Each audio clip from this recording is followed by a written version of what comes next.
película con Farley Granger y Susan Hayward, y cuando no funcionó así es entonces cuando se fueron. Pero tienen a un fotógrafo maravilloso, que es Russell Harlan, que acaba de hacer en Río Rojo 2 años antes con Howard Hawks, y después hará muchas películas, y tiene a uno de los más grandes músicos de la historia del cine, autor de la banda sonora de El hombre tranquilo, entre otros muchos, que es Victor Young, porque el aspecto romántico y poético de la película está ahí. Entonces todo lo que estáis diciendo de economía de medios es porque utiliza muy bien todos esos medios que se ponen a su disposición, porque la película transcurre en 1001 escenarios. Sí, pero fíjate cantidades pero mira una cosa, Eduardo. Pero hay algo lo que tiene es una especie de nervio la película, que lo que es inhabitual, que esta pareja cuando van en el coche, ya han decidido ir juntos, ya le dice, ya nos casamos. Cosa que ella le sorprende tanto, porque el personaje de ella, no conocemos nada de su infancia, de él conocemos todo, que era un chico que le gustaba disparar con un tirachinas, luego con un rifle, luego con las pistolas, conocemos a sus amigos, incluso por sus amigos, por ese sentido de amistad de la infancia, él hasta antes de que ella pueda matar en el plano final, la mata a ella. De ella no sabemos nada, pero hay un momento emocionante de ella cuando estaba ante el juez de paz, antes de entrar en el edificio, que le dice ella, intentaré cambiar. Te quiero, te lo juro. Ese es un momento maravilloso de la película, porque a partir de ella, que no miente y le dice, no, yo estoy acostumbrado a otras cosas. Y viene una de las escenas culminantes, que es cuando él le dice a ella, cuando vuelvas no estaré yo aquí. Y que es ese movimiento de cámara maravilloso, que se tumban en la cama los dos, ella está con el albornoz, que eso es un plano tuvo problemas con la fantástico. Ahí, a mí me parece que hay una de las escenas de amor más bonitas de la historia del cine. Fíjate lo que acabo de decir, que es cuando deciden no ir por separado. Bueno, el momento que da la vuelta al coche. Eso es Nicolas Ray. Eso es Nicolas Ray. Y es la cosa más hermosa que he visto. Ya me ha quitado mi momento. Es que me ha quitado mi momento de la película. Porque no solamente por el ritmo y cómo está hecho, sino por algo que tiene esta película que me hace dudar un poco de lo que tú dices, de que sea una película con ambición de A. En esta película los actores hacen realmente lo que están haciendo. No digo que no haya dobles, no solamente no hay doble, sino que además se sudan la camiseta. En donde en esa escena no solamente que está muy bien rodada y muy bien montada, sino que además él entra como a trompicones dentro del coche de ella, la cámara va en el coche de ella y arranca el coche, que es cosa que es dificilísima. Entonces a mí eso de sacarle el sudor a la camiseta a los actores da una veracidad a lo que está sucediendo. En la persecución final ella va con tacones y con un bolsito y se pega unos morrazos impresionantes y son auténticos. Entonces, eso se nota mucho.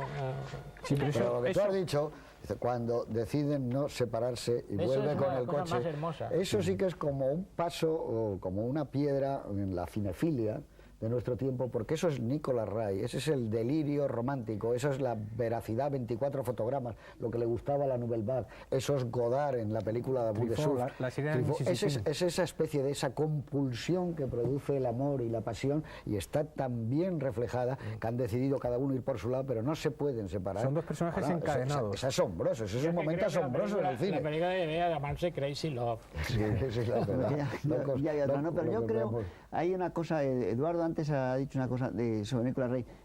Antes de esta película, 2 años antes, hace Nicolas Ray una película que es un precedente de esta, como a su vez es la continuación de anterior. O sea, arrancamos por lo menos con Fritz Lang, en Solo se ve una vez.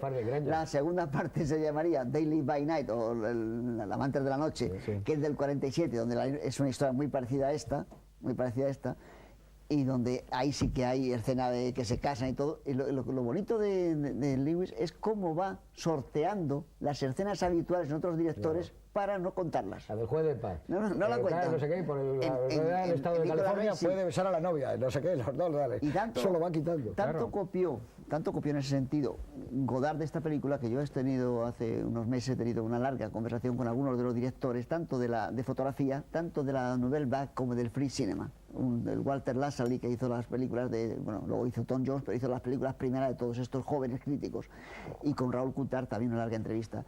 Y Coutard decía que Godard llegaba, influenciado por esta película, llegaba sin tener los diálogos perfilados. Entonces los hacía sobre el sitio de rodaje, y cuando se le acababa el papel, dice, mañana seguimos.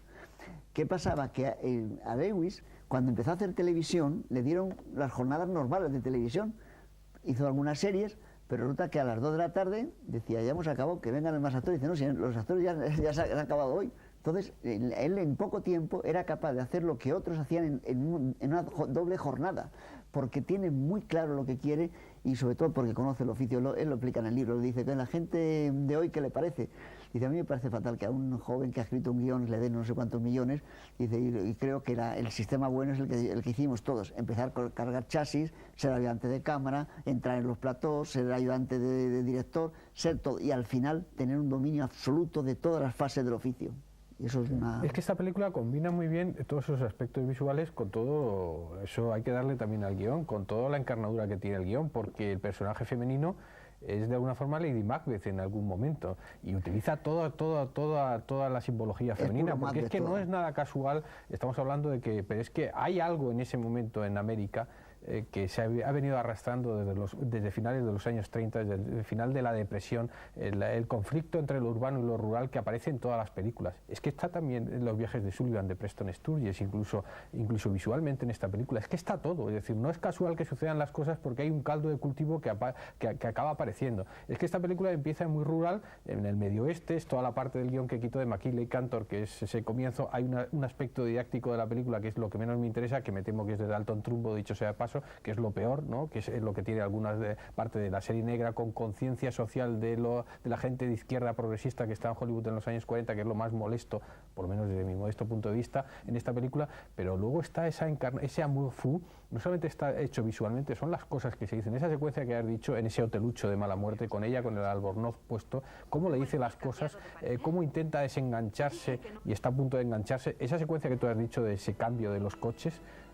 El espectador que la ve por primera vez está pensando que probablemente ella se va a largar con el dinero y va a dejar a este imbécil aquí colgado, que no va a aparecer, pero probablemente ella lo ha pensado y logra no trascenderlo. Incluso el final, que podía ser ya se va enamorando de él, poético, al final poético, le quiere, pero sin ningún género de duda. Poético de la niebla, acaba siendo transformado talentosamente. Yo creo que en el guión es un buen guión, al que le ha sacado un gran partido, mucho más partido del que podía tener el guión, que lo desconozco, da la impresión, porque lo mejor de la película es el aspecto visual, esos primeros planos que en mitad de una secuencia coloca imprevistamente. Es que, como tú decías anteriormente, en la película todo sucede imprevistamente desde el punto de vista de la estructura y todo sucede imprevistamente desde el punto de vista de lo visual. No te imaginas que el atraco en Hampton va a ser así, ni te imaginas que no va a entrar dentro del banco, ni te imaginas las cosas que le dicen el hotelucho, ni te imaginas las cosas que se dicen delante del empresario cuando él entra en la caravana, que hay un momento maravilloso que es cuando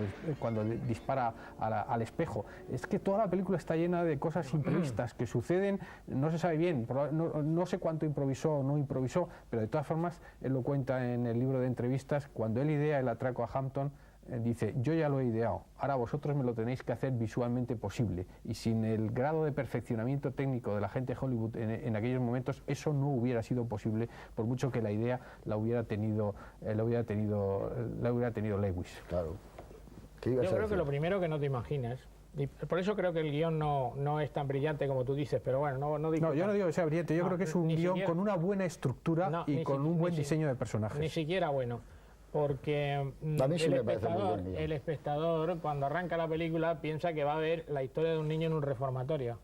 Eso es lo primero que no te imaginas. Es lo que dice Juan, nunca sale el reformatorio, ni el juez de paz, nunca sale nada. No solamente te quita de en medio eso, sino que te quita de en medio la marina. Te quita de en medio porque la primera parte de la película es bastante más floja que cuando ya es el personaje adulto y empiezan los atracos. Porque aparece Peggy Cummings también. A mi juicio. Yo quería haceros una pregunta, poner sobre la mesa una cuestión, que es por la razón por la que me parece que no es bueno el guión. ¿Por qué necesita tantas explicaciones no psicológicas, sino psicologistas, por llamarlas de alguna manera, para explicar el personaje masculino y el personaje femenino lo traza simplemente y no da ni una sola explicación? Tengo la sensación, no da ninguna. Es que el personaje de Peggy Cummings de la mujer es un enigma. Entonces, yo tengo la sensación, el personaje de Peggy Cummings es una heredera del expresionismo alemán, del ángel azul, de la mujer fatal posterior, de la Ava Gardner, de todos los personajes de mujeres. Pero esta es más que mujer fatal, esta es mujer mala. Y entonces tengo la sensación, y en eso la película es misógina.